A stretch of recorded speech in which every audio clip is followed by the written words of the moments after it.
Hi,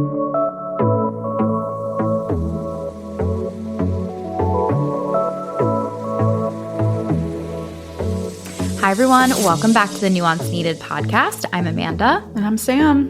And we're here to talk about burnout today. Burnout. It's very real. And I've experienced it. And I know you've experienced it. I feel like the world is burned out. And I'm honestly like, on some level, I think I hesitated to talk about this because I was just like, I feel like we've all been – I was very like rallied in 2020 to talk about burnout and help people with burnout because I was like, this is a crisis and we're going to get through it. But it's like we've been burned out for 5 years now and I don't even know what to say anymore. With no end in sight. Just keeps – the horrors persist, but so do we. That's my new motto. But I think in 2020, like we hadn't. I mean, obviously, like there's been global individual horrors. People and stuff like that also were experiencing it. History is filled with nothing but global horrors. But I think what made the pandemic so interesting was it was the first time we went through a global horror of that level, all interconnected through social media. Yes. And I think we all just kind of like rallied around that chaos and then it just never stopped. Right. I think that's such a good point, Sam, because it was like shocking how we all sort of did it together. Yeah. And there were good and bad parts of it, but it kept going on. So it like sort of got worse. And we never changed our behavior. We just stayed on. Yeah. Everything just became catastrophic on the internet. Yeah. In any and all directions across the spectrum. So it's been a lot.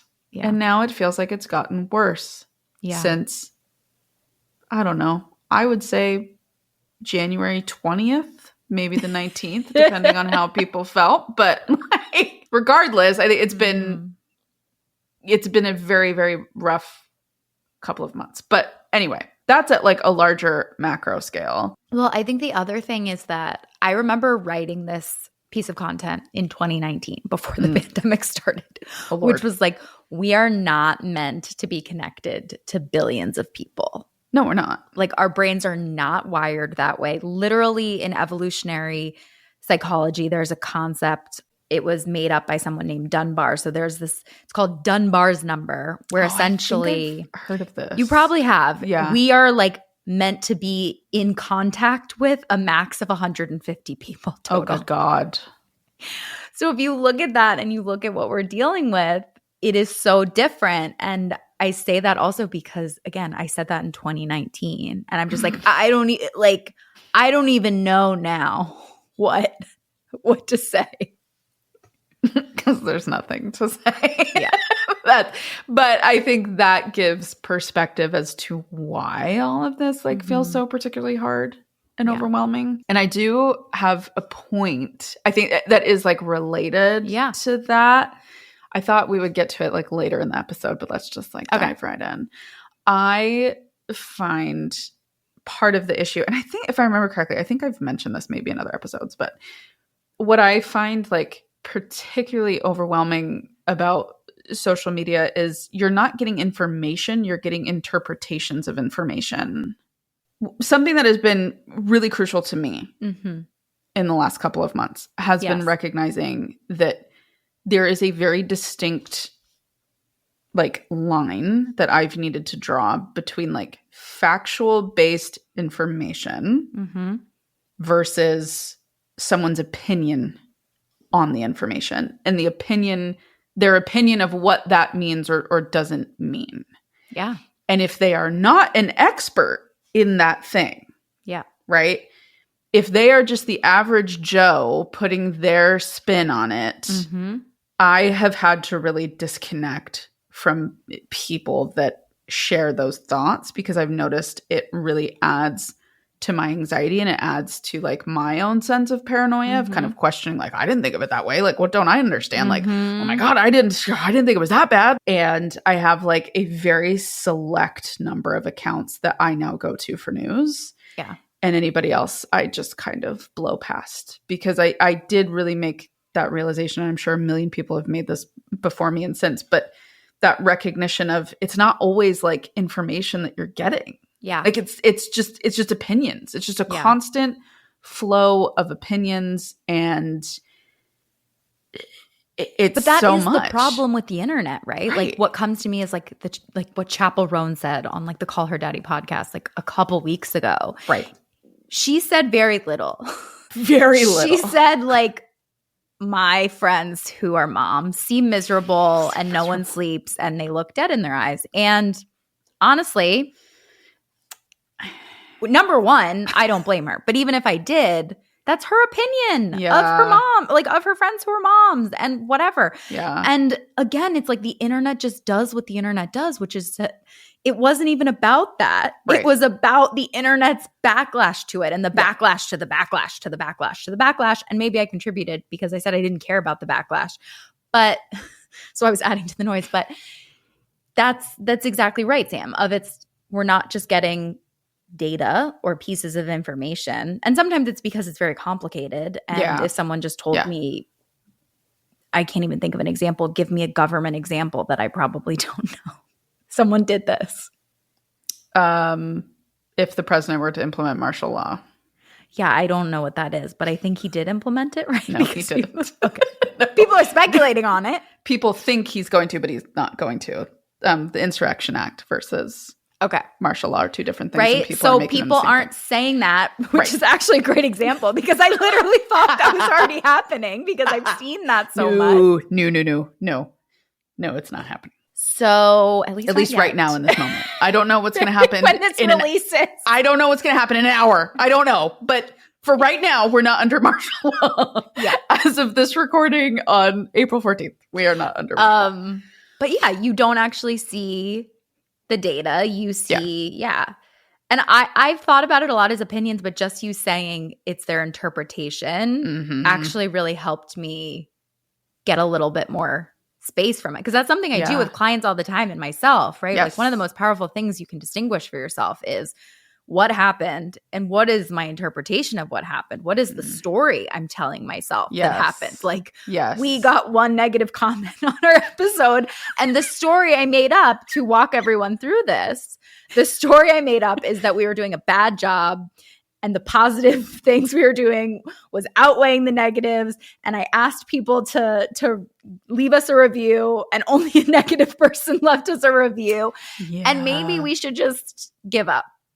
Thankfully, I have you, and you were the expert at walking me back off the ledge. But that's not what happened, right? That was my interpretation. Right. I feel like the system right now that we are living in, I think at all levels is like rigged for burnout.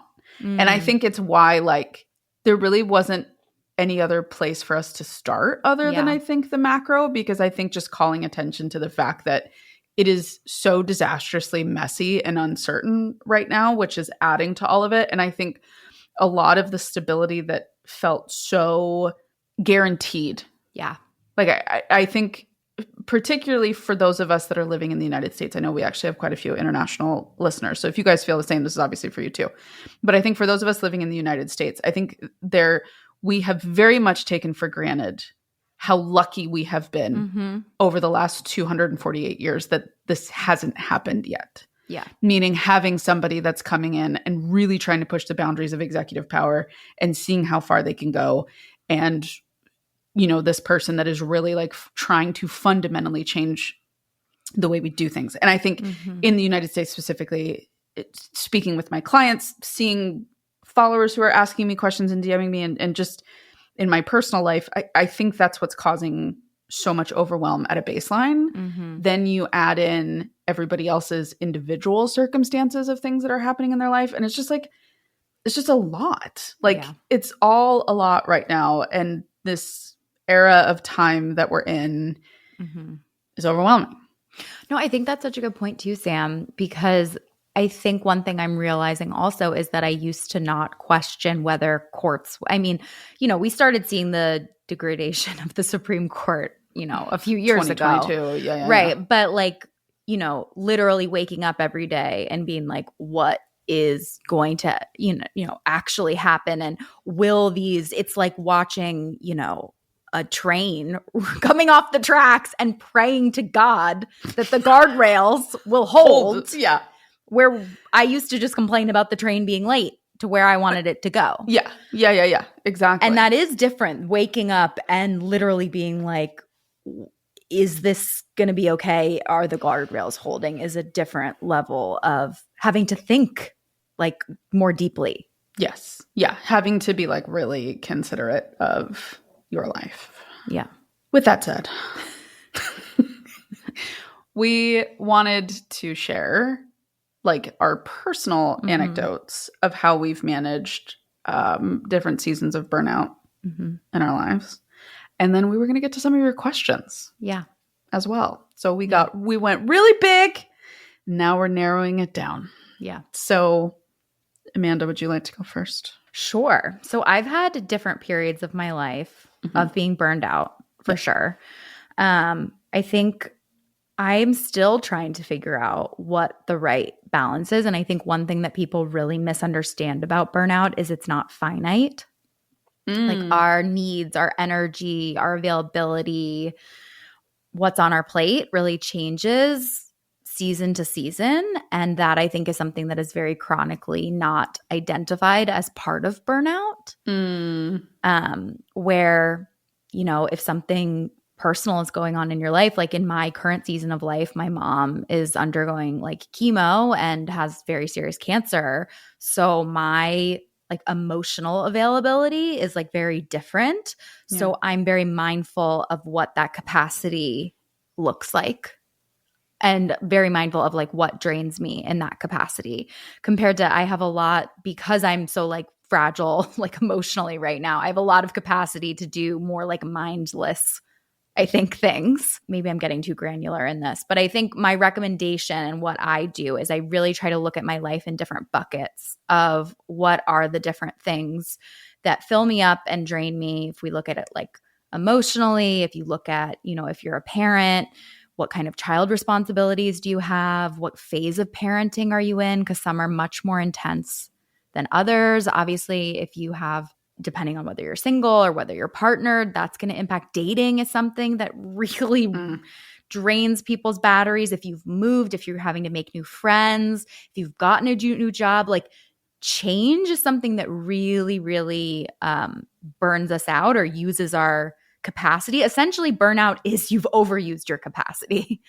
Like one of my favorite quotes about burnout is stealing from tomorrow to be able to be okay with today until you have none left. It is officially summer, and I have an incredibly controversial opinion, which is I actually don't love summer. There are elements of summer that I enjoy. There are elements of summer that I like. I don't like summer, and that is because I would rather be cold than hot all the time. There's nothing worse to me than being hot. And sleeping hot is even worse. And since I am a solution-focused person, I am constantly thinking of what I can do to alleviate this problem, make it better for me, because it is so uncomfortable for me to be hot when I sleep. And one of the solutions that I have found is twofold. It is the Cozy Earth bamboo sheet set and the Cozy Earth bamboo pajamas. When I tell you that these things have changed my life and made summer heat in the summer season that much more enjoyable, I cannot speak more highly to it. The material is so breathable. It is so comfortable. It feels like you are wrapped in a cloud while feeling like you are remaining cool at the same time. I don't know how to describe it. You're just going to have to try it. Truly, they are incredible. And one of the things that I absolutely love about this brand is that their clothing carries a lifetime warranty. Any piece of clothing that you buy, lifetime warranty. You can return it anytime, get a replacement. Their bedding has a 10-year warranty. 10 years on your bedding. That is crazy. And it just speaks to how much they trust the quality of their product. Treat yourself to the cool, easy comfort your summer nights have been missing. Head to CozyEarth.com and use my code NUANCEBOGO, that's NUANCEBOGO,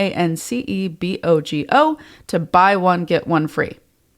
Did you hear me? They are doing buy one, get one free right now. Mix and match across sheets, pajamas, and towels. That's code NUANCEBOGO, NUANCEBOGO, at CozyEarth.com for buy one, get one free. And if you see a post-purchase survey, please feel free to mention that you heard about Cozy Earth right here.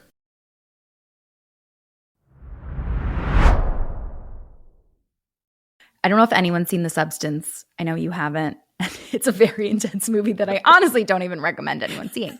But the basic premise of The Substance actually is this in a different way of there's like Demi Moore, and then she births a younger version of herself, and they both have to share consciousness.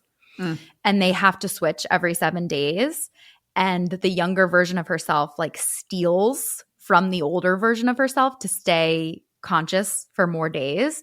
And then it negatively impacts Demi Moore, and she starts to like she loses her hair. She like gets more wrinkles. She literally loses her life force because it's being stolen from.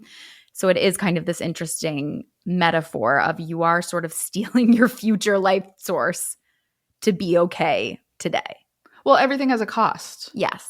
Everything that you do has a cost, whether that is a withdrawal or a deposit. Yes. Changes. Definitely. And I love that you brought up the idea of buckets, because something that I've been chatting about with a lot of people is this idea of you only have so much to give, going back to like the finite point. Yeah. And where we like can really trip ourselves up is when we assume every bucket has to be at 100% all of the time. And part of being realistic with ourselves and part of caring for ourselves is doing exactly like you said, and like laying out all of those buckets and being brutally honest about where you are really needed. Yeah. And where are the areas that you can pull back from in order to be more present in those areas where you're really needed. Yeah. And obviously like that ebbs and flows depending on the level of crisis that you're in, right? For you, this is pretty crisis. And so you've had to be ruthless in your energy and your time and where that goes. Yeah. And that's the season that you're in. And I think for you listening, I know that feels almost like identity triggering in some ways to have to say like, oh, I can't give it all the time in the exact way that I want to. There has to be a moment where you recognize your humanness. Absolutely. I mean, I think that is one of the most difficult things about burnout is, you know, people who are more on the perfectionist side, high achievers, they get their whole worth from what they do. Not being able to do enough is like devastating and absolutely causes a crisis of identity. Yeah. It's a hard process to go through, especially if you haven't been in a position in your life where you've had to make those decisions before, where it's kind of felt like you've been able to kind of give fairly evenly. Yeah. And so then when something happens that does throw you off, it feels really confusing and alarming. Yeah. Well, and I think that is sort of how burnout happens is one day or one time you really realize like you actually hit up against like the limits of your humanity of really things start to break down, whether cognitively you don't remember things in the same way or physically your body starts getting sick all the time, whether you can't sleep, whether, you know, all of those things. And I think what's really hard about burnout is it can really quickly become this like downward spiral, right? We feel out of control from how much we're not able to do. So then we like promise that we'll do more, or then we stop taking care of ourselves because that's what we cut sort of as like, well, I just don't need to sleep. I don't need to take breaks for lunch. I don't need to do this. I don't need to do that. And we don't realize that those are the things that are actually the few things that are filling us up, that are keeping us afloat. And when those things get cut, we go down. Well, and the phrase that I have that kind of encompasses that idea is like the poison is the medicine. Yeah. I think there's a lot of people, and this is speaking as someone who has seen it that way. I have, you know, at times in my life when things have been really chaotic, all of that feels like it takes so much time. Yeah. So much more time than what we have. And so it does. It kind of feels like poison. It's like, well, if I do that, I'm going to be more tired. I'm going to be this. I'm going to be that. No.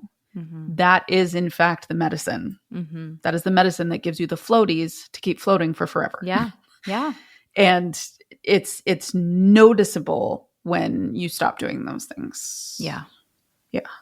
Yeah, absolutely. And I think it's really hard with burnout too, because it's like, it's not a diagnosis. It's really so individual per person. It doesn't have a clear what to do. And it also doesn't have, you don't have any understanding of like when you will be back to normal. It is like kind of this big ambiguous injury that you have to kind of sort of muddle your way through. And I think what's hard too is a lot of times once your capacity, like I think of it sometimes as once I've fully burned out and I've kind of like, I have a negative bank account, so to speak, it takes a long time to get just back to zero. Compared to, it's much easier if you're staying around 10 or 20% to add into that to get more. It's like when I was in my addiction, I used to regularly run out of gasoline in my car. You were one of those. I was one of those people. And it's because your car has a certain amount of miles it can drive on zero. So the gas tank says zero, but you can tell yourself, I still have 20 miles. But the problem is you can't track that when it goes to zero. No.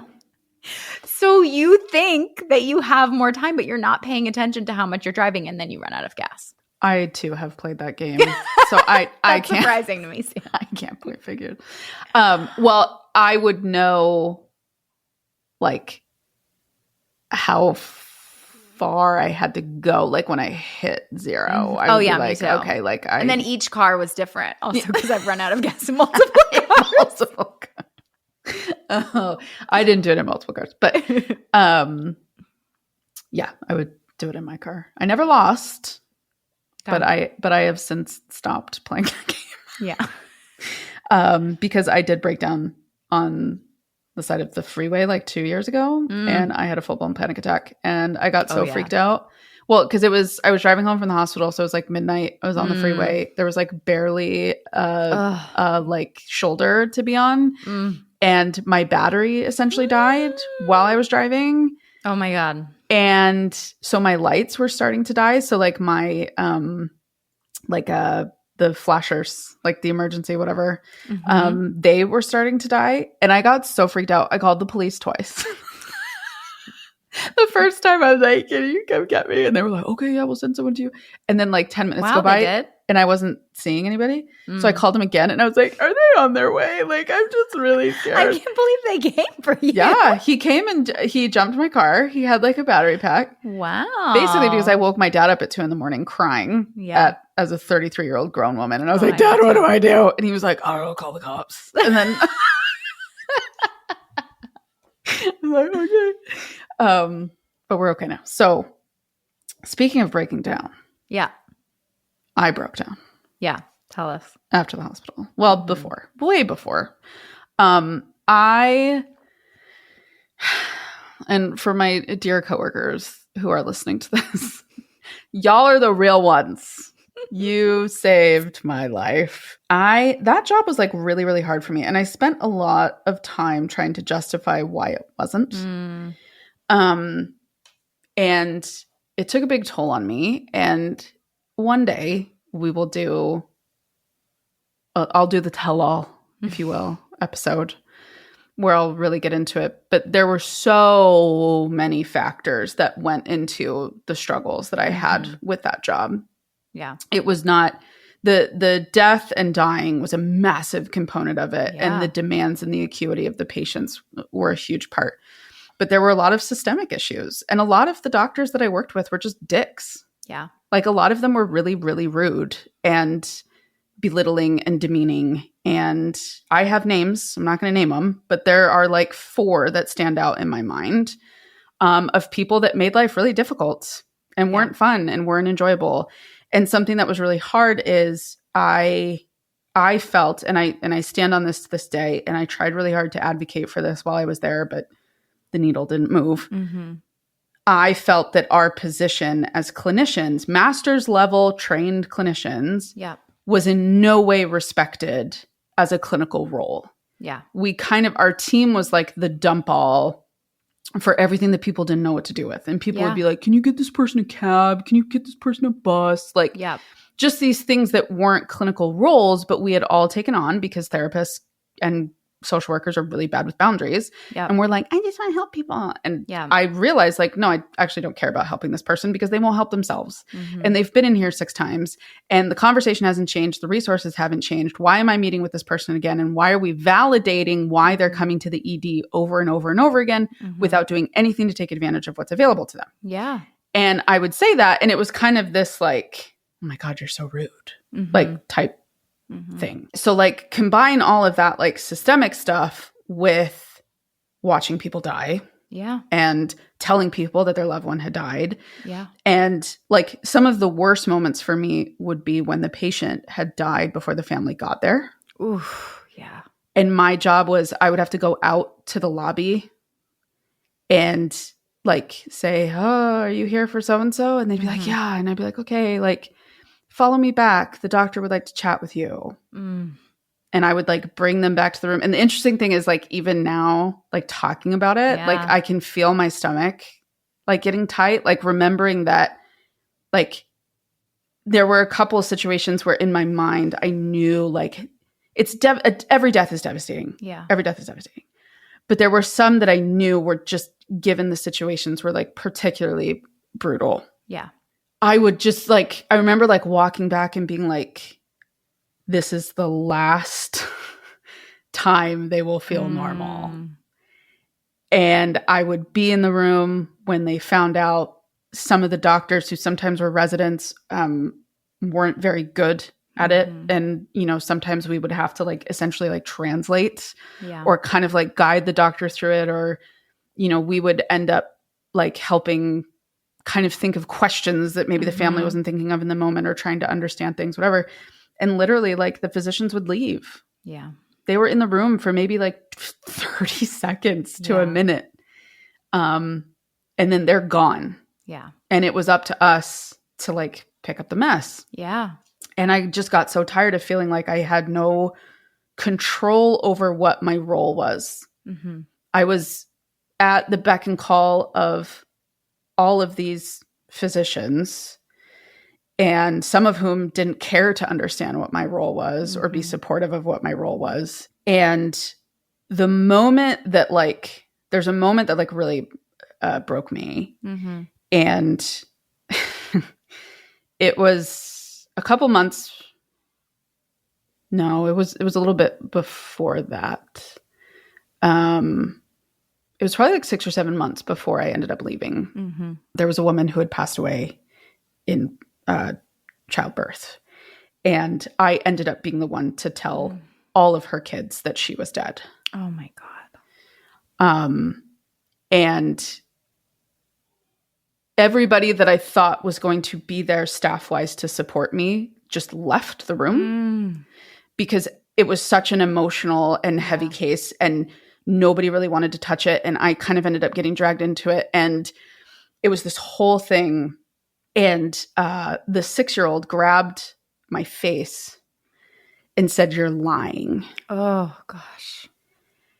And it was just those moments. And I was watching each of the kids like process it differently and having like the perspective of like the trajectory of like how this was probably going to impact them long term and being so afraid that their dad wasn't going to be able to handle it. And he was a wonderful, wonderful man. And he was very, very kind. And it, you know, they did have a lot of support, but it was just so, it was so much. Yeah. And I remember I got home from work that night and I literally laid down in my living room. No one was home. I was home by myself. And I literally like laid down on the floor and I realized like the emotional toll that this job had taken on me. Yeah. And I realized like I had nothing left to give for my own life. Yeah. And thank God for the team that I had who were so supportive and knew what I had just done. And there was kind of a joke for a little while that I had the black cloud. So we would like bestow that title on the person who was getting like the worst types of cases. Yeah. And that was me for like a really long time. And it like it just fried me emotionally. Yeah. I was so bitter. I was so resentful. I hated myself for even getting into this field. I was so unhappy. And in the background, I was doing all of these things to try to leave the job. But at the time, it felt like nothing was working. Yeah. Which was adding to like the heaviness and the frustration and kind of this sense of feeling stuck. And I remember in that moment being like, I have to go. Like there's no other option. Like I cannot do this for another year. I was like, I am leaving within the next year. And I ended up leaving in September of that year. And it took me a year to like emotionally recoup from that, because I just gave and gave and gave. And for the first part of that job, I really had kind of told myself that like, oh, well, it's different because it's not my grief, right? It's not my pain. It's not my this, which true to a point. That is why you are able with your skills to kind of figure out how to manage that, because it's not your grief. It's not the loved one that you've lost.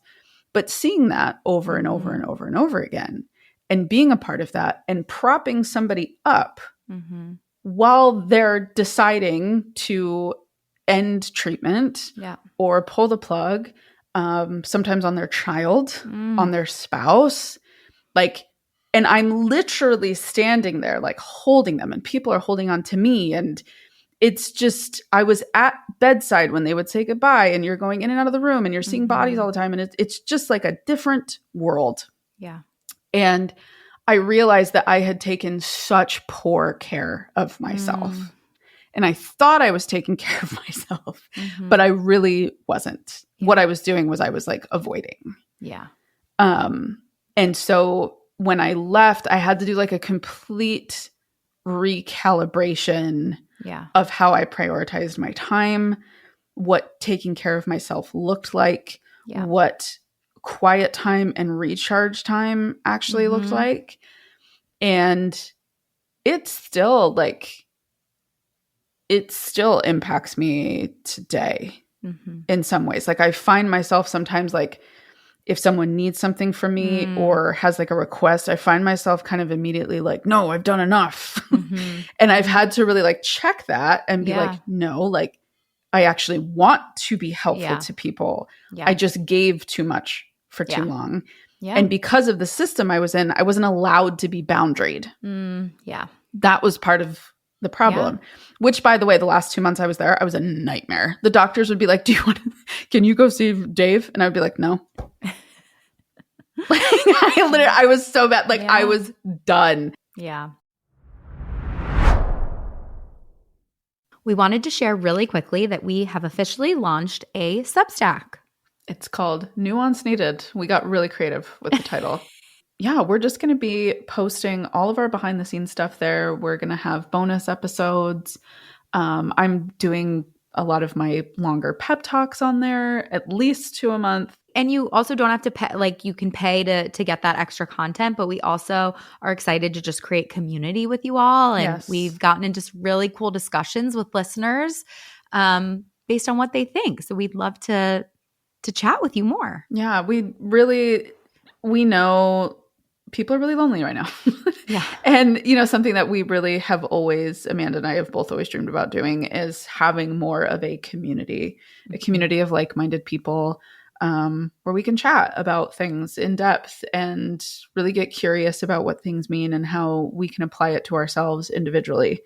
And that is really what we want our Substack to be, and us sharing the information and the tools and the insights that you guys need in order to be able to have those more nuanced, educated conversations.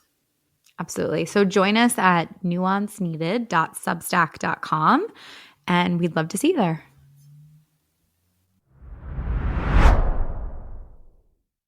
Well, but I think like that is like you're pointing to also, right? Obviously, there's like way more higher burnout rates in helping professions and stuff. But I just thought of like that as like the nurse that works in the ER for like 30 years. She has nothing left. Nothing left. And when they like, okay, also, if you want to know what my job was, watch The Pit. Watch The Pit on Max. Yeah. that is like the most accurate representation to what I did that I've ever seen. Yeah. And you see the burnout in these people. Yeah. And you see how they feel about things, and you see how they respond to things, and you see the toll that it takes on them. And in our profession as well, it's heavy, especially for people that are in community mental health and have like 35 clients a week, some of whom are severely pervasively mentally ill. So those would be individuals with like manic bipolar, schizophrenia, psychosis, like these very intense, heavy disorders. People with like a litany of social concerns that they don't have managed. And so like you add years and years and years of that. And if you don't know how to actually take care of yourself, it's a very slippery slope to something that's really unfortunate. And moving for me, it was interesting earlier when you brought up this idea of like moving is like really hard and stressful. For me, that was what I needed to like formally start my life over. Yeah. Like after living through that for 5.5 years. And sometimes I have to check myself because sometimes I'm like, you're being so dramatic. Like it was a job. Yeah. But it wasn't at the same time. Like that wasn't just like, it wasn't just an office job. No. It wasn't just a standard office job. And leaving, obviously, like it was a year between when I left the job to when I moved out of Utah and moved to Florida. But I found that like the change of scenery, the newness, the freshness, the new friendships, all of that for me was like the huge burst of energy that I didn't realize I needed. Yeah. Like I needed to cut out all of that old energy and just kind of be like, I gotta start over. Like I have to rebuild in the place that didn't break me. But I think that's a really good point because it is circling around what we've been saying of sometimes too, like when it's really hard and when you're super burned out, you just want to cut everything out of your life. Right. And you sometimes have to take some like opposite action and actually recognize that even, you know, maybe you don't have enough time right now to make new friends. Like that is, you know, a big ask, or maybe it's not right for you to date right now or something like that. But, you know, investing in those current relationships you have and really being clear about which relationships deplete you, which energize you, what projects at work deplete you, which energize you, what things can you do with your children that energize you versus deplete you. And I really think that is such a huge like key to wellness that people don't talk about. And I think about it so automatically because when I was getting into recovery, everything was referred to as like a recovery bank account of like what is like filling up your recovery and what is draining it. And for people to understand what I mean by this, it would be like going to a meeting is, you know, depositing money in your bank account and, you know, seeing someone drinking on the street or, you know, running into someone at a bar that you know, or seeing an advertisement, right, might be depleting. And the whole point is we don't always have control over what's going to deplete us. Just like with you at work, you didn't always have control over what kind of day or week you were going to have.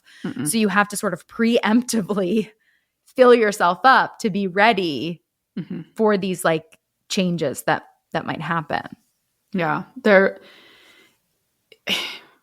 What was like a huge boost to me as well, like when I immediately left, was just officially doing like private practice full time. And having control over like what I did or did not do, having control over my schedule, and like making that switch was like monumental to me being able to like find the time to emotionally recover. But then also the second that I left is also when my dad got diagnosed with cancer. So that's kind of why like when I talk about the move, I ended up having to kind of do this big thing that allowed me to start over in a lot of ways, because I immediately went from one really like chaotic, traumatic work situation to a dramatic, chaotic personal situation. And so there wasn't a lot of time for me to like recoup the emotion because I was giving so much like this personal situation with my family and all that. But yeah, I've really, since that simmered, I've really committed to allowing myself space to like rediscover what nurturing and caring for myself actually looks like. Yeah. And realizing that recovering from something that is really difficult and really challenging takes time. Yeah. And that's not a weakness on my end. I didn't do it wrong. It wasn't that I wasn't good at it. It was that I went through something really, really difficult. Yeah. And it's going to take me time to like recover and identify the different triggers and different things and figure out what the boundaries are and how wasn't I taking care of myself in more of the granular level. And then, you know, what does that look like moving forward? So like, I know that that's like kind of a crisis-y situation, but I hope if you're listening, you can think of your own life and maybe think of like a season or something that you went through that feels kind of similar to that. And like, if you feel that in some ways you're still digging through it, you're not doing it wrong. Like, you're just giving yourself the time and space that you didn't have while you were going through the situation, and you're giving it to yourself now. Yeah. Yeah. I mean, I think about, right, like the last time I really experienced burnout was last year when I was doing the podcast by myself. And I remember you and I were talking about potentially starting a podcast, and I had to keep being like, I can't yet. I'm still really burned out. I don't have anything to say. And, you know, that was a bunch of things. I had birth trauma. I, you know, had a bunch of things happen at work. I had just written like 2 books back to back. And then I tried to do this podcast by myself, and it was it was so much work for me to do by myself. And just like it was draining work too. Like a lot of times with us, when I'm feeling like I have a lot on my plate or things like that, I feel like, ugh, I can't believe we have to like record again, you know? And then the second we start talking, I'm like energized from our conversations, and I always leave feeling good. And that is a big piece also of burnout. And really, I was thinking, because a lot of people were asking us about job questions and we've been talking about it, but like there are positive factors that help prevent burnout. And one of them that you were saying, Sam, is like flexibility, like just your ability to set boundaries, your ability to change your schedule, because it allows us to adapt to different needs going on in our life. In your personal life. Yeah. Exactly. Right. Like autonomy and control over work is a really big one. When we feel like we don't have power to make decisions about our lives, it contributes to burnout. And I think it's fascinating to think about it in terms of just these factors that aren't even the amount of hours you're doing necessarily can help with burnout is so interesting. Meaningful work, being aligned, that is so, it's kind of like what I just said, like if you feel energized sometimes from your work, but it's also good to have balance in your work. I mean, some people who wrote in asked us, they said they were therapists. And I think that's one of my, you know, it's not always possible, but varying your caseload of different types of clients you see, you know, like I know when I was doing a lot of client facing work, only seeing certain, you know, I really did a lot of work on like intense substance use and eating disorders, and having a variety on your caseload of people and different things can help, or being able to do different things at work. Like if you're a teacher, like I've worked with, you know, clients sometimes who end up in a more managerial role, or can they do other projects? Being able to pivot and create variety in your work is also a really big positive factor. My advice would be like, if you feel that you are feeling this with work, which I think a lot of the people that I work with are feeling the same way. I think something that can feel daunting, I think, is thinking of all the options available. But I sometimes, when I was like in the thick of it, of knowing I wanted to leave, but it wasn't, the situation wasn't right yet for me to feel comfortable to like make that official jump. What helped me was keeping every available option on the table. Like that I knew there were outs. I knew there were things that I could do, but I was choosing to stay. Yeah. Right? It wasn't because I had to, or it wasn't because like there was nothing else. It was because it worked. As difficult and trying as it was, it worked. But I knew there were other things that I could do. Yeah. I knew in that the last year or so that I had the job, I had to like make the commitment to myself of like, I could leave. Mm-hmm. Like you could leave and you could figure it out. You're choosing to do that because the stability that it brings to your life financially and with benefits and those sorts of things is helpful to your other stressors right now. Yeah. Right. And so also like transitioning to private practice, I do like vary my days. I kind of change around like my clients who are, if I know that we're working on some heavier things and I know it's going to require like a lot of energy and intention from me, I try to have some ones that are doing okay. And we're doing like some more check-ins or reflective work and, or maintenance work. Right. And don't be afraid to take care of yourself in that way. You don't have to load up like the clients that are struggling the most all first thing Monday morning. Like, you're allowed to vary. And I think also taking time off. Yeah. Taking your time off, like benefits that you have and taking advantage of that. Don't be afraid of doing that. Yeah. I think too, as I'm talking about this, and this isn't a specific question that someone brought up, but I'm just like, it is so wild how women are so much more burnt out than men.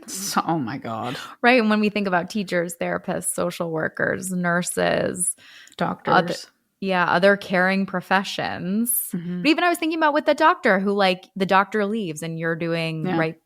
And part of that was your job, obviously. But I think so often it is like, well, women are really good at the emotional stuff and I'm not. And it's like, mothers, like women are just the default, and it makes me very angry.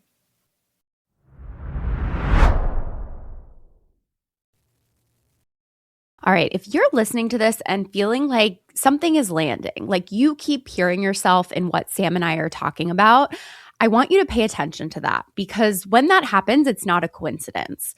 And if you've been thinking about therapy, but you've really had not great luck, you want someone who gets it, not just clinically, but personally, I want to share with you about my practice, Therapy for Women Center.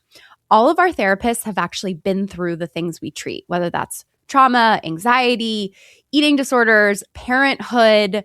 When you're sitting there and talking about hard things, you know that the person on the other side really gets it. That's really why I started my practice, because I was sick of going to therapists who didn't fully understand the things that they were treating. At this point, we have over 30 therapists, and we actually hand match you to the right one based on what you're going through. And if we don't get the match right, we'll waive your intake fee and help you switch to another therapist in the practice. We really feel like finding the right therapist shouldn't feel like another thing to white knuckle through. When you reach out to us, you can talk to our intake coordinator, you can email us, you can text us. We'd love to hear from you. We serve 42 states online, in person in the Philadelphia area, but right now we have immediate openings in North Carolina, Arizona, Florida, Pennsylvania, New Jersey, South Carolina, Ohio. We'd love to support you if you're looking for a new therapist. Reach out to us at therapyforwomencenter.com, or you can text us at 215-847-6749. And let's get into the questions. So a lot of them were about jobs, obviously. But I think a really interesting thread that people kept saying is, do I need a vacation or do I need a new job? What do you think, Sam? How do you discover that answer? I would say take a vacation. If you still hate your job, maybe you need a new job. If you like you have to do the thing to know if that is the solution or if that is the Band-Aid. Yeah. Because I know I got to a space where the time off was the Band-Aid. And I knew, like, even if I had had a relaxing, restful time away, it felt like I only made up 5% when I got back to work. And it felt like that would go away like really quickly when I got back into the grind of it. So yeah, I think if you're wanting to take the vacation, just take the vacation. And if you come back and you feel better and you feel more rested, more hopeful, more like grounded in your perspective and your approach, then you just needed some time away and you needed a break. If you come back And even if you had like the best vacation of your life, if the second you get back to work, you feel the same as you did when you left, it's the job. Yeah. I think also on that note, as someone who can be impulsive, I think it's helpful to like really check in with yourself of, is this a current situational issue at work? Is this like, I don't like what I'm, you know, I don't like the current project I'm on. Do I not like the, you know, my current caseload or the people that I'm working with? My team. Yeah. Is this something that can change in the future? Are there opportunities for growth? Are there opportunities to move laterally? Are there opportunities to just do something different? Or is this really what like all there is, sort of? And I think thinking out those options, because one thing that right, if we're talking about fight, flight, or freeze, I am more of like a runner. When things get hard, I'm like, pull the plug, be done, I'm off. That is like my default response. But I know that about myself, and I think that's a really helpful thing to know. But one thing that I try to do a lot is recognize my first thought about something is not really my intuition. Like my first thought as a result of stress is typically anxiety or fear. And I really am a believer in like intuition or knowing or whatever you want to call it is more quiet. It is more still. It is patient. If you feel like you are going to change your mind if you don't do it right now, it is probably your intuition. And I'm not talking about it as like you're working up the courage that you've been thinking about quitting your job for a while and you need to like push yourself over that line. Yeah. I'm just saying, if you have like a lot of just impulsive thoughts about whenever something is like bad, you're going to just leave or quit or get a new job or something like that, that might be time for some reflection of, as you would say, Sam, how am I contributing to this dynamic? It doesn't mean even that you need to stay in that job. Like your contribution to the dynamic might be that you keep picking jobs that don't work for you, or you're not being realistic, or you're overcommitting, or whatever it is. But that's where you can find some agency. Yeah. I think something that was crucial to giving me a longer battery life was kind of like what I said earlier, was this idea of I was choosing it. I think that was like an empowering reframe for me to realize that like I was choosing to stay while trying to find other options, while trying to explore how other things could work, while building up my private practice caseload, you know, like doing all those things. And, you know, like you said, part of this is spending time getting to know you. Like what you have to get really specific if we're talking about like a job, which I think is kind of the more like traditional form of burnout. If you're talking about a job, you need to get like crystal clear on where you're at, what you need, what is this job lacking, what does this job have that's working, right? Like, is it the career? You know, and that opens up like a broader question, because I know a big thing for me was when I was like knee deep in the hospital, I was like, I have done everything in my life wrong. Yeah, you're like I literally was looking up how to literally I was like looking up law schools. I was like, I can go to Harvard Law. Like one of like my best friends, her husband, he's in the Ivy system, and at the time he was based at Yale, and I was like, I could have gone to Yale. Like I was visiting her, walking around campus, and I was like, I could have gotten in here. Like these stupid kids, like if my brother hadn't been disabled and my parents didn't need so much, like I would have gotten it. You know, like it was the whole thing, guys. It was, don't worry, I had help while I was going through this. But no, like what I realized was it wasn't that I hated my career. I hated what I was doing within it. And I noticed when I got to private practice and I was able to have more of that autonomy, and I was able to choose like the people that I work with and have more of like a long-standing professional relationship with them, things felt much brighter and much more hopeful. And also I moved to a company that actually cared about me. Like Therapy for Women cared about me. Intermountain Health did not care about me. And I say that very confidently. And I think for the job, you just have to spend some time getting in touch with you again and making those lists, write it all out, leave nothing on the table. Like just put everything out there, all of your thoughts. And then from there, you can kind of start to make sense of, okay, do I just need time away? Do I need to start looking for other jobs? Are there people that I can rely on, right? Like what you were kind of talking about earlier with this idea of like making changes, I kind of address it as it's either cosmetic or structural. Say more about that. Right? Like for me, there were cosmetic things I could have done to maybe buy myself more time.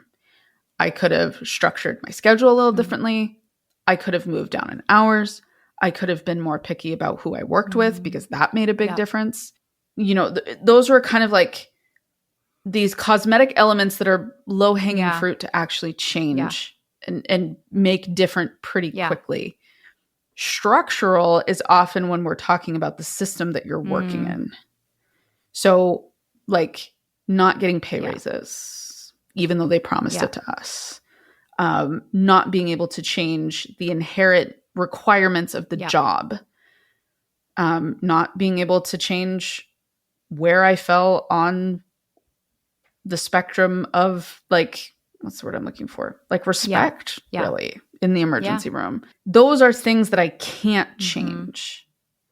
And if I can't live within the structural while making cosmetic changes, that's where you start to realize like I can't live in this system. That is such a good way to explain it, Sam. I love that. I think that's going to help a lot of people understand, like, is this my job or is this me? And can I, because a lot of people asked, how do I recover from burnout while still showing up to work? Well, in relation to that, I think the cosmetic could also be, do you need to change your routine? Do you need a much more distinct morning routine and nighttime routine? Do you need to be asking for more help from people in your personal life to help carry you through some things? Do you need to be seeing a therapist more often? Are you seeing your therapist right now every other week or once a month? And maybe you need to button down and see him once a week. Like those are cosmetic things that you have the immediate control over to try to do something to change. And if you're like changing the furniture and you're painting and you're hanging up new pictures and you're like, I hate everything about this place, then that's there's kind of more of your answer. Yeah, like especially I think if it's like, to add on, I think other structural changes to it, if it's like not values aligned for you. Yes. Like I think that's a really big one too, because it is draining to, or like if you can't be authentic or be yourself, that's going to add a layer of having to pretend is going to be draining. So yeah, but I think some of those low hanging fruit, like you said, are lifelines that you can use if you aren't able to quit your job, or if you're not ready to, or you don't know yet. And I think it goes back to what we were talking about in the first episode of this part 1 of like getting really ruthless and really clear about what are the aspects of your life that are being drained, and where are you getting positive things filling you up from? Like, can you go on a walk every day, even though you don't have 5 minutes to do it, but you know that is time, even though you feel like you don't have time, that actually gives you back tenfold, for example. Or even like, I think it's really hard because when you're a parent, your capacity and flexibility diminishes so much that it can put a lot more, like it can make your job a lot more stressful and more difficult. Like when you're dealing with daycare sickness or not sleeping, right? All of these things, it can reveal cracks that were already there maybe in your job issues. Or especially I think a huge thing too is like uneven, like, division of mental labor and emotional labor in the home. Like, do you need to talk to your significant other about helping with the kids more, about, and it's so hard, I think, with some of these structural changes too, because even just saying like, do you need to ask, your partner to help more? That takes energy to do. And that is the cynical nature of burnout, is to get out of burnout, you have to expend energy that you don't have. So my, like recommendation is get really ruthless, cut like how I kind of think about burnout too, is like I do the bare minimum essentials of everything that I need. And then anything else is bonus. It's kind of like the spoons theory, if you've heard of that, for like people who have chronic pain and disabilities and stuff. It's like you literally are like, okay. And I do this with clients a lot where I'm like, okay, you have to eat. Like you have to eat a certain amount. But can we make eating easier? Like, can you get a meal prep service? Can you just have like smoothies for one of your meals? Can you eat the same thing? Can you wear the same thing every day? Can we reduce decision fatigue as much as possible?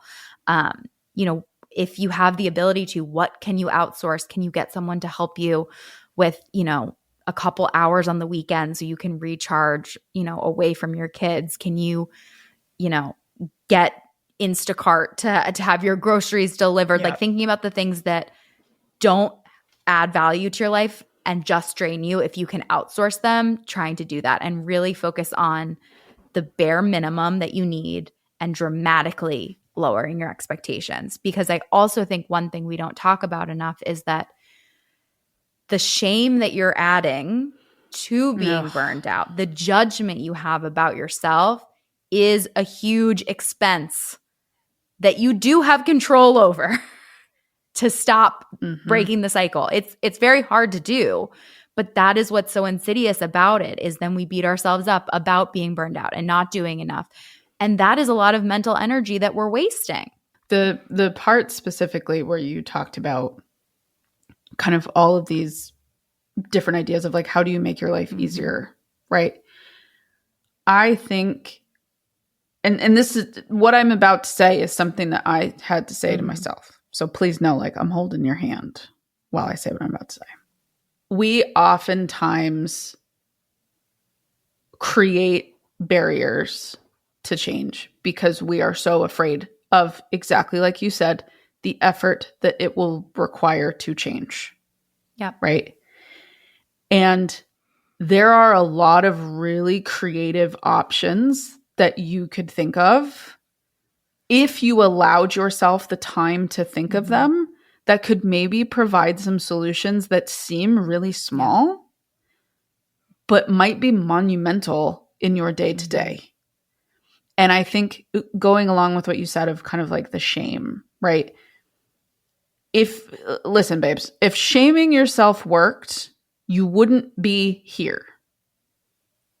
If shaming yourself and beating yourself up and speaking shittily to yourself every day made the difference, you wouldn't be here. You wouldn't feel this miserable. You wouldn't feel this stressed. You wouldn't feel this overwhelmed. You wouldn't feel this confused. So let's just like put that down for a minute. It's not about getting rid of it. It's not about saying I can't do that anymore. It's that we're not going to listen to only that voice. Let's like allow ourselves the chance to listen to a voice that is a little more creative and allows room for some broader options, some broader approaches, and isn't so rigid in how it needs to be applied, right? Because something that's hard too, I think, when you're in the burnout stages, you are so flooded, solutions are overwhelming. And you can get into a space where it's like, well, that's not going to work because of this, and that's not going to work because of this, because you're so used to things not working. Like, I remember I felt that way. I was so used to everything failing. I was so used to everything not working. People would bring me suggestions and I would be like, shut up! Like, you don't know my life! I would get so mad. When really I was kind of like self-sabotaging and not allowing myself room to really explore like what was available to me. And so, I would really encourage you, if you find yourself like struggling with all these heavy emotions, but then you're like, but I feel bad. That, I get it. I've been there. I felt like a failure. I felt like everybody else on my team was able to manage the job better than I was. And I realized I had different layers of trauma than everyone else. There you go. Bingo. I had different layers of trauma than everyone else that made that situation more difficult. And I had to embrace that truth of mine. And that was really powerful for me when I was able to realize like, oh, maybe it's not just me. Maybe I'm just in the wrong system. And that's okay. And I know for my teacher friends, maybe you need a new Yeah. school, right? Maybe you need a new Yeah. team. Maybe for my office girlies, like maybe you need a new team. Maybe you need to work under a new boss. Maybe it is a change that big. Or maybe it's that stop waking up with 10 minutes only to get ready. Like if you feel that you need more time, make yourself get up and have the time. That's been a huge thing for me that I realized like in the morning, I have to work out before my clients. If I am going to work out, I have to do it before. It gets me in the right frame of mind and I need to give myself enough time. Yep. And I'm also been kind of bad at that. And for my clients that are first in the morning, I'm so sorry I'm always on at 10:03. Okay. I'm working on it. I'm trying to get better. But I know that I need to do that. And so allowing yourself space to be creative with the solutions, own your truth and your reality that is shaping the situation, and allow yourself to give the effort knowing that it is going to take you where you want to go. Yeah, absolutely. Can we also say, and this is a really hard one because literally we talked about this morning, like we've both been talking about being better with boundaries with social media and on our phone and stuff. I've been using Brick and I'm obsessed with it. And Sam has been using Opal. So yes, look into those. It was very funny because Sam and I saw the same email this morning. But so I had bricked my phone all weekend. I was feeling so much more recharged. Posted about it in your stories. Yes, I did very, confidently. And I woke up this morning not scrolling on social media, but I opened my email and the first thing I saw was an email about, the current state of the world. And it led me to just be like, when is the best time to look at devastating content? When is the best time for me to have an existential spiral about what kind of world my daughter is going to inherit? Is it in the morning so it ruins my day? Is it in the middle of the day so that I can't focus for the rest of the day? Or is it at night because then I can't sleep? I don't know. You tell me.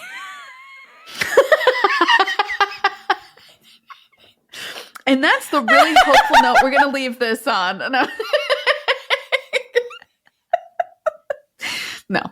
What I would say to that is it goes back to what I was talking about in the very beginning of the last episode, which is information versus interpretation of information. And also news versus possibility. Right? And I think sometimes some of these content creators who we follow and we absolutely love, right, in the maybe more political space, the news space, there is an element of they kind of have to play the game, the algorithm game, as responsible as they try to be with it, right? There still kind of is an element of they try to catch your attention. Everybody does it. It's the currency that we live with, right? Is trying to get people's attention. And so I sometimes have to take a step back and I will check myself and say, am I in a headspace to read this? Yeah. But when I see the title. The title is the problem. The title spiraled me. When I see the title, I will literally be like, you know what? I think I need to make a separate email for them. Like a folder. Ooh, that would be good. Like an email folder. That would be smart. So that I'm not just like, bam, hit with it when I'm half asleep in bed. You just need a picture of a mushroom cloud as the thumbnail. And then you're like, if you're feeling really bold and brave. Because I did reduce on social media. I've reduced a lot because I was just like, I can't day to day, just like all day be interrupted. No. It is so unproductive and unhelpful. But yeah, I think I need to be more strategic maybe about, because I signed up for a bunch of email subscriptions, which is good. But especially they go to my work email and it's like, bam, in the morning. Worst case scenario. Are you ready? Yeah. I had to aggressively trim down my Substack. So many amazing people. I want to follow them all. So many. I know. I wanted to support them so bad. Like Erin Parnas, baby. I love you so much. You're such a cute little Gen Z newscaster. But I cannot hear you say breaking news 7 times a day. I think I'm going to go into settings because I think you can change it so that you don't just get emails. You get it like shows up, like you can follow. Yeah, it like shows up in the back end. You follow instead of like subscribe. Or like, I think you can change the email settings on the back end. And P.S. subscribe to our Substack if you haven't already. It's great. We are a little more calm. We are. We're not talking about the news. Sometimes, maybe. Depends. But we will never have a title that says no breaking news. That talks about pronatalism. I love you, Emily. I just couldn't handle it. I love you, Emily. So much. We want you on the podcast so bad, but I can't handle reading about birthers. I think she would really respect that, though. She talks about that. She talks about like, make sure you're in the headspace to do this. Also Jessica Valenti. She is doing the Lord's work. Lord's work with repro rights, and I don't know how she does it because I can't listen. I know. I listen. I subscribe. I'll save it. Yeah, I need like a month summary of all the bad things that happened.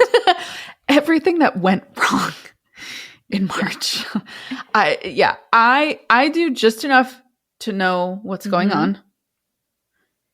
And then I have to distance because I can't give up. I can't lay down and die. And this amount of information is what causes you to lay down and be useless. And a populace in panic is not a populace that can rally and protest. So if you are in panic mode, that is not a helpful space for you to be. Yes. And I need you to take a step back, take 10 deep breaths, turn your phone off, and allow yourself space to like live your life. Like, for example, I have picked up painting. Oh yeah, I know. You're like a really good painter. No, seriously. I'm like the most art challenged person ever. Like I've gone to like group bachelorettes where we've had to like draw things for fun. And mine is always like 900 times worse than everyone else. Like I don't understand like shadows or dimensions. I'm very literal. I just like draw circles and color. Are you doing a sun in the corner? I'm actually right now, I'm painting the folklore cabin. Oh my God, I love that. Combining two great things. But yeah, I literally like the other night, I literally like shut off my phone. Well, I turned on the Opal app. I mean, I do think we're kind of circling around also. This is as hard as this is. Like, yes, you do have some control over shaming yourself. Yes. And really trying to dramatically limit how much information you're taking in. Yeah. How many decisions you're making. I love a good, like, I call it like mind shut off activity. Like I'll listen to like one song on repeat. And I'll do a puzzle. Or I will like listen to reruns of something. So I like don't have to pay attention, but I like do something with my hands. Unfortunately, a lot of those things involve like hunching over. They like really hurt your back. Like puzzling is not good on your back. No. I have to sit on the floor to do mine. I have like a giant canvas thing that I like lay out. But anyway. How do we support someone with burnout? Lots of people also ask that. That's a good one. Twofold. One, be patient. Okay. Understand that they are in a volatile emotional space and they don't have much to give. So be patient. And boundaries. Right? Like if this is, someone, if you're asking this, I'm assuming this is someone that you know or are close to and have rapport with. And I think sometimes it's okay. Like I needed people in my life to remind me like, but are you taking care of yourself? Are you doing what you need to be doing? Are you actually like prioritizing what you need, or are you just like assuming that you are, And that was like a really helpful call in for me when people would say that. And it was done with love and respect and wasn't aggressive, but people would be like, but are you? And I would have to be like, no. Yeah. But yeah, just be patient, extend them some grace, but also like don't be afraid to check in with a little bit of accountability and kind of be like, well, what have you done today? Like, but also, I guess the third part and final part that I would add to that is do not work harder than them. I think that's the big key. Don't try to step in and fix it because they're just going to butt you to death because they're not ready to do it. But just kind of prod as needed. I also think not taking it personally. I think it's really hard when someone's struggling with burnout because especially if it's like your partner or a good friend of yours, it's like they're sick. Like I wish we would talk about burnout as like it is like an injury essentially. And you know, like so they may not be how they used to. Their capacity might be not be the same to spend time with you. They may be slower to respond to things.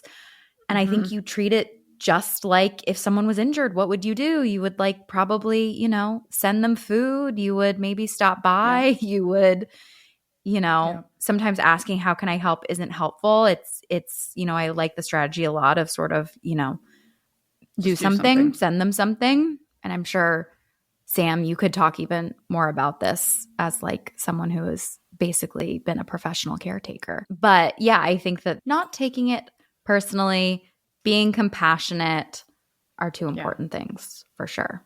Yeah. Yeah. Just remember to be taking care of you in the process. Learn from other people's mistakes. And I think the other thing too is, some people ask sort of like, how do I resolve it without feeling guilty? And I think it is, we were talking about shame and guilt. And I think a lot of people are like, I'm going to only do something if I don't feel guilty about doing it. And it's like, you're going to feel guilty regardless. So you should just do it. Just do it. Just like hold hands with your guilt and be like, we're doing this together. And the first few times I do it, I'm not going to feel great about it because it's new and it's hard and it's uncomfortable and it's putting me first. And I'm not used to doing that. So we're just going to go hand in hand. Yeah. And if we think of it like an injury, like I think this, extends to like mental health stuff too, but we treat someone having a physical injury so different than having a mental health issue.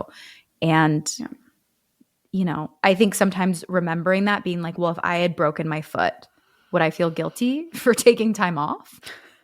Right? Or if I had done, if I had gotten into a car accident, would I feel guilty about asking for help or being slower to respond? And sometimes framing it that way can help ease guilt.